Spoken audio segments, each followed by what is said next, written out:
Hybrid উৎপাদন করতে সবচেয়ে বেশি পছন্দ করে, অর্থাৎ তাদের শাক সবজি থেকে শুরু করে সব কিছুই হাইব্রিড, অর্থাৎ অনেক লম্বা অনেক বড় বড় সেই রকম কিছু সবজি সব কিছু আপনাদের দেখাবো। দেখতে পাচ্ছেন এটা হচ্ছে ঝিঙ্গা, কি বিশাল বিশাল সাইজ, মানে অবাক করার মতো ব্যাপার। দেখতেই পাচ্ছেন সবগুলোই দেখাবো। এরপরে রয়েছে ধান। ধান দেখুন মানুষের চাইতেও ধানের গাছ বড়, এমন বড় ধান সাধারণত আমাদের দেশগুলোতে দেখা যায় না, দেখুন মানুষের চাইতে হাইট বড়। এরপর রয়েছে কাঁচামরিচ, দেখতে পাচ্ছেন এগুলো কাঁচামরিচ, কি পরিমাণ বড় সাইজ। কাঁচামরিচ আরও একটা আছে, সেটাও দেখাবো এই ভিডিওতে। আপনাদেরকে দেখাবো যে শাক সবজি থেকে শুরু করে সব কিছু চায়নারা কি পরিমাণ হাইব্রিড আর বড়। দেখতে পাচ্ছেন এটা হচ্ছে চাল কুমড়া, কি পরিমাণ বড় দেখতে পাচ্ছেন, ওরা তুলতে পারছে না দুইজন মিলে, হয়তো 2 মণ ওজন হতে পারে, কি পরিমাণ বড় বড় দেখতে পাচ্ছেন। এই যে দেখুন এই মানুষটাকে আকৃতি দেখলে বুঝবেন। এরপরে যেটা দেখাবো দেখতে পাচ্ছেন এটা হচ্ছে পাতাকপি, কি বড় সাইজ দেখতে পাচ্ছেন। ওরা সব কিছুই আসলে হাইব্রিড খায়, হাইব্রিড উৎপাদন করে। এরপরে যেটা দেখাবো এটাও কিন্তু কাঁচামরিচ, দেখতে পাচ্ছেন বিশাল সাইজ এই কাঁচামরিচের, কি বড় বড় কাঁচামরিচ দেখতে পাচ্ছেন। এগুলো আবার ওরা ওই ফিতা করে আর কি আর বিক্রি করে, এগুলো একটু ছোট সাইজ, এটা একটা আলাদা জাত, ওইটারই হাইব্রিডেরই একটা আলাদা জাত, এরা এভাবেই বাজারে বিক্রি করে। তারপরে কি আছে, তারপরে হচ্ছে রসুন, দেখতে পাচ্ছেন এটা এটা হচ্ছে পেঁয়াজ। পেঁয়াজের সাইজটাও দেখুন কত বড়। 2 ধরনের পেঁয়াজ হয়, যেগুলো দেখাবো আপনাদেরকে, কি বড় বড় সাইজ। এরপরে রয়েছে আলু। আলু দেখলে তো আরো মাথা খারাপ হয়ে যাবে, কি বিশাল বিশাল সাইজ আলুর, দেখতে পাচ্ছেন। ওরা আসলে প্রচুর, দেখুন একটা মিষ্টি আলুর সাইজ কি পরিমাণ বড়, তুলতে পারছে না, এত বড় সাইজ। এরপরে রয়েছে সরিষা। আমাদের সরিষার দানাগুলো তো অনেক ছোট, আর এদের সরিষার গাছ সরিষার দানা দেখুন কি পরিমাণ বড়, এগুলো থেকে তেল হচ্ছে দেখতে পাচ্ছেন।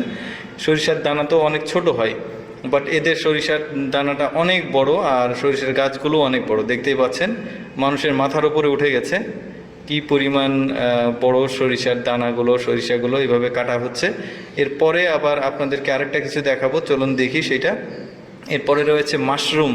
আমাদের দেশে কিন্তু মাশরুম চাষ হয় এখন, কিন্তু এত বড় বড় মাশরুম আসলে চাষ হয় না। এরা সব কিছুই মানে হাইব্রিড উৎপাদন করতে ভালোবাসে। এরপরে দেখাবো তরমুজ। তরমুজটা কি পরিমাণ বড় দেখুন, এত বড় বড় তরমুজ হয় ওদের, 1 মণের ওপরে ওজন হবে এই তরমুজের। এরপরে রয়েছে মিষ্টি কুমড়া। মিষ্টি কুমড়া দেখুন কি পরিমাণ সাইজ, কেমন সাইজ দেখুন, আরও অনেক গোল গোল গোল বড়ও হয়। এরপরে রয়েছে এটা কেশর আলু বলা হয়, আপনারা জানেন কি না। কেশর আলু খেতেও মিষ্টি, কিন্তু মানে পানি পানি স্বাদ হয়। এরপরে রয়েছে শশা। এই শশাগুলো দেখুন কি পরিমাণ বড়, অনেক বড় কিন্তু শশাগুলো।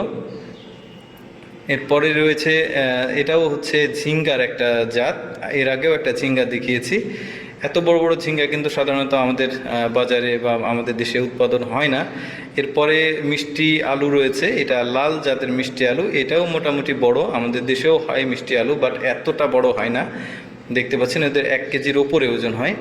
এটা হচ্ছে 10 তাল সে মেবি, দেখতে পাচ্ছেন গাছটা কিন্তু অনেক বড়। আমাদের দেশেও হয়, কিন্তু এত বড় হয় না, মানুষের চাইতে আসলে বড় হয় না। এরপরে রয়েছে রসুন। রসুন দেখেন, রসুনটাও কিন্তু অনেক বড়, বিগ সাইজ। এবার কি দেখাবে দেখি, এবার গাজর। গাজরটা মোটামুটি আইডিয়া করা যায় যে এটা তুলনামূলক কাছাকাছি আছে, বাট তাও বড়। এরপরে রয়েছে আরেক জাতের পেঁয়াজ, এর আগেও একটা জাতের পেঁয়াজ দেখিয়েছি। এই পেঁয়াজগুলো কিন্তু ইন্ডিয়ার পেঁয়াজের চাইতেও বড়। এরপরে রয়েছে আখ। আখ দেখুন বাঁশের মতো মোটা, কি পরিমাণ মোটা আখ দেখতে পাচ্ছেন।